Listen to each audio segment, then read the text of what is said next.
Hey guys, and welcome back to the channel. It is another draw preview and prediction video, and this time we're going to be getting into a stacked WTA 500 event, and it's the Mubadala Abu Dhabi Open. I tell you what, it is a really good crop of players in action, and it could arguably be a Masters 1000 tournament. The only thing missing is the top four players in the world are not playing in Swiatek, Sabalenka, Coco Gauff, and also Jessica Pegula. But that being said, it's still very competitive. We're going to break down each and every single match of the first round and make our way through the draw. And ultimately, I will give you guys my winner for the tournament. Before we get into it, though, remember to that like button. Do subscribe if you're new and do leave a rating or review if you're listening on a podcast platform. Shout out to our members. You guys are absolute legends for pledging money towards the channel, and it really does help. So do consider, if you have money to spare and you do enjoy the channel, donating something through those channels, and you get some cool perks as well with it.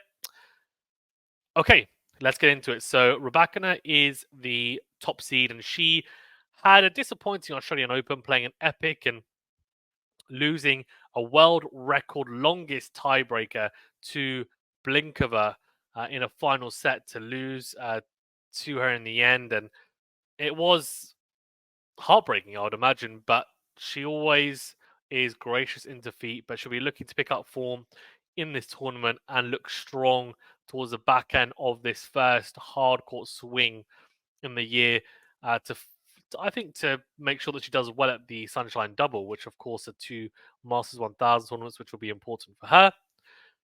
Naomi Osaka plays Danielle Collins. I mean, what a matchup this is. Danielle Collins said it could be her last year on tour, and Osaka just coming back from having a baby. She looked good in her first round defeat to Caroline Garcia, but there were definitely signs of the old and powerfully potent Naomi Osaka, and Danielle Collins also an absolutely incredible power hitter from the baseline. So we're going to see some incredible rallies, some fantastic winners. Osaka's serve, I edge it over Collins, and same with her return as well. The question is going to be, can Collins potentially take advantage of Osaka still being a little bit cold on tour in terms of experience after coming back? I'm actually going to go for Osaka to pick up her first win. Now, Collins ran Swiatek really close at the Australian Open and actually was up a break in the third set and the deciding set against Iga. She could have won it. She could easily prove me wrong, and I wouldn't be surprised if she does, but I'm going to go for Osaka. She's coming through qualifying, so she'll be clearly very used to the courts and also how they're playing, so that will be an advantage to some degree. We've got Jinyu Wang versus Lin Zhu. I'll go for Wang. Then Heather Watson's got a very tough first round in Yelena Ostapenko. She's just won WTA Linz. She's won already 2 titles on the WTA tour, so she is in great form this year so far, and she is going to be dangerous in a lot of tournaments, I'll tell you that. But Watson, played some decent matches against some pretty quality opposition in the qualifiers, but I'll go for Ostapenko to come through. Krejcikova has a bye, and then this is a really good matchup. Kudermetova, very explosive player, great serve, big ground strokes, makes a lot of errors, but also hits a lot of winners. She's just, aggressive as can be against Linda Noskova, who is a very exciting young talent coming through. Of course, she beat Iga Swiatek at the Australian Open as well, went deep at the first Grand Slam of the year. She's qualified. I'm going to go for her to get through. Kalinina plays Paula Badosa. Now, Paula, unfortunately for her, had, I don't know if it was a recurrence of the back injury, that stress fracture that she was talking about in the past. It seems like it was just a flare-up. Now, I don't know if that is to do with that specific injury or if it was just a separate one. But either way, I'm going to assume that she's somewhat fit and she'll get through that. Sorenko against Samsonova, who made the final last year of this tournament. Belinda Bencic beating her in the final. We'll go for Samsonova. And Kasatkina to beat Parry for me, who's a qualifier. Pera is a qualifier versus Kruger qualifiers. So 2 qualifiers going at it. We'll go for Pera. And then Garcia plays Castella. Now, Castella is very dangerous, but Garcia, I'm going to back her to start to find that form. She looked good against Osaka and then lost in the second round of the Australian Open in pretty tame fashion, which was a real disappointment. So we'll go for her to start to redeem herself. Sakari has a bye and Haddad Mayo to beat Wang for me. I've gone for the net to beat Aya.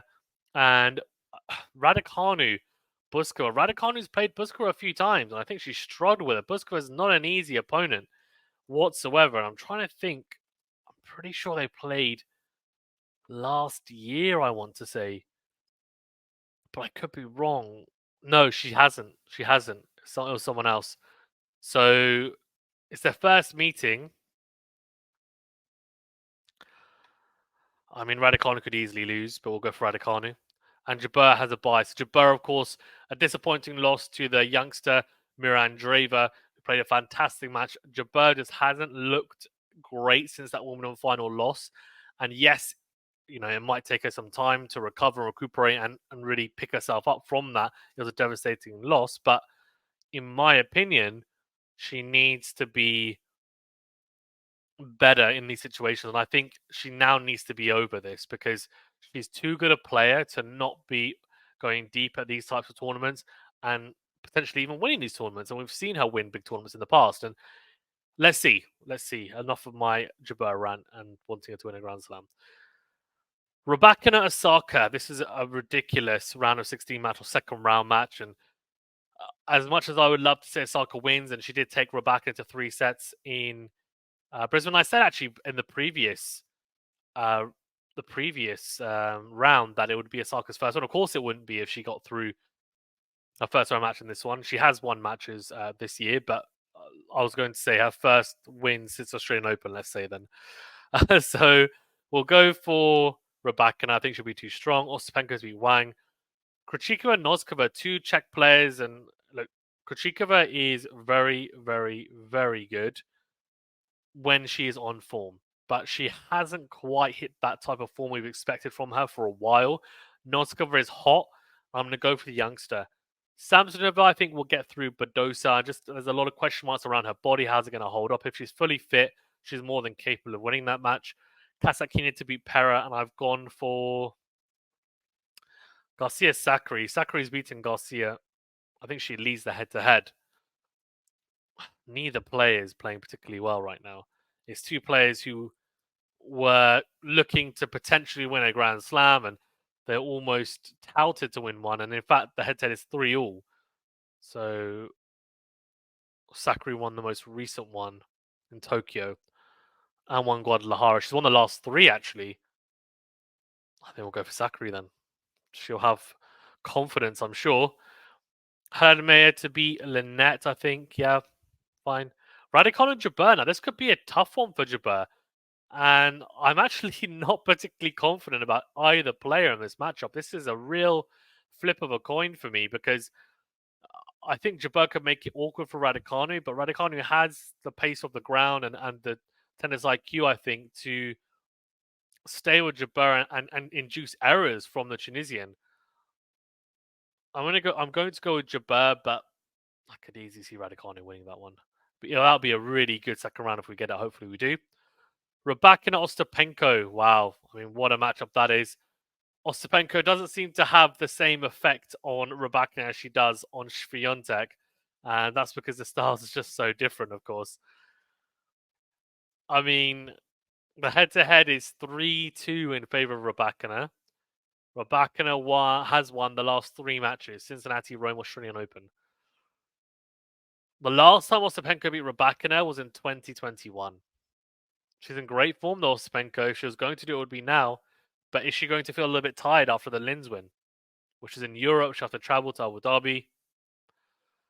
I think it's asking a bit much, so we'll go for Rybakina. I'm going to go for Noskova to beat Samsonova, the finalist. I'm going to go for Sakura to beat Kasatkina. Kasatkina is just a weird one. She just doesn't quite manage to go super deep in a lot of tournaments and then actually get over the line and even win some and make a lot of finals. She just seems like someone who's stuck in between like results and tends to finish up in round of 16 quarterfinals, but you very rarely see her go deep at any tournament, in honesty. Especially the bigger tournaments, the 500, 1000s, especially and the Grand Slams. She has done it in the past, and I want to say she's never done it, but she's not consistent. That's for sure. And consistency on the WTA, of course, can be hard to come by, but there's a lot of players in the top 10 that are starting to find that consistency, and she's not one of them. So it'll be interesting to see if she's able to find some sort of run of results, consistent run of results on tour this year. Let's see. But I'm going to go for Sakari. Haddad Mayer Jabeur. I mean, Haddad Mayer beat Jabeur at Roland Garros last year. Jabeur doesn't. I don't think she likes the heavy topspin lefty style. I just think she struggles with it with Vondrousova as well. She doesn't have a good head-to-head against her. I mean, what's the head-to-head? 2-1 Jabeur. Okay. It's 1-1 on hard court. They played one. Oh, no, sorry, it's not. It's. Yeah. So the one time they played on a hard court, Jabeur won in 2016. I mean, that means nothing, in all honesty. I'm going to go with Haddad Mayer. Oh, let's go. Oh, cancel. Hold on, what am I doing? Sorry, getting trigger happy. So that's our quarterfinals. Our semi-finals, I've got Rybakina and Noskova, Sakari and Haddad Mayer. We're going to go for Haddad Mayer to go and beat Sakari. Noskova could easily beat Rybakina. She could. I'm just going to assume that Rybakina is going to be fired up, given she didn't play that well at the Australian Open. She didn't go deep like she wanted. I think she's going to be really up for this. I'm going to go for Rybakina. Rybakina, Haddad Mayer. I'll go for Rybakina. I'm going to go for Rybakina to win. Bit of a boring pick going for the top seed. I think Haddad Mayer will definitely cause some problems for Rybakina, but just don't know how many problems she'll be able to. And have they played each other before? In fact, though, hold on. Haddad Mayer does lead the head-to-head.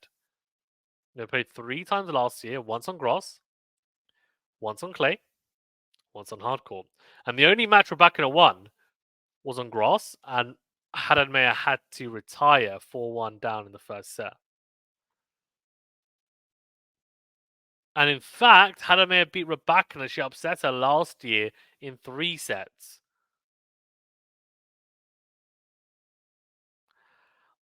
I'm going to be swayed here. I'm going to be swayed here, and I'm going to go for Beatrice Haddad Mayer to win the Mubadala Abu Dhabi Open, the WTA 500 event, beating the top seed Rybakina. I think it's going to be repeat, not revenge, in this matchup. If it happens, that is. Let's see. I'm really looking forward to this. Make sure you guys tune in to our live watch-alongs we'll be doing throughout the week as well. It should be a really good tournament.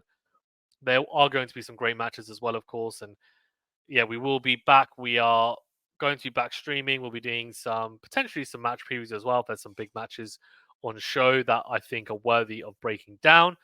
And of course, we will have our weekly Tennis 360 podcast on top of some topical videos as well incoming. So a lot of content. Make sure, guys, I said like and subscribe. Please do like and subscribe. If you're watching on YouTube, make sure you hit that notification bell. If you don't hit it, you won't get alerted to new uploads on the channel. You have to hit the notification bell, and then also make sure in your settings on YouTube, you've clicked enable notifications.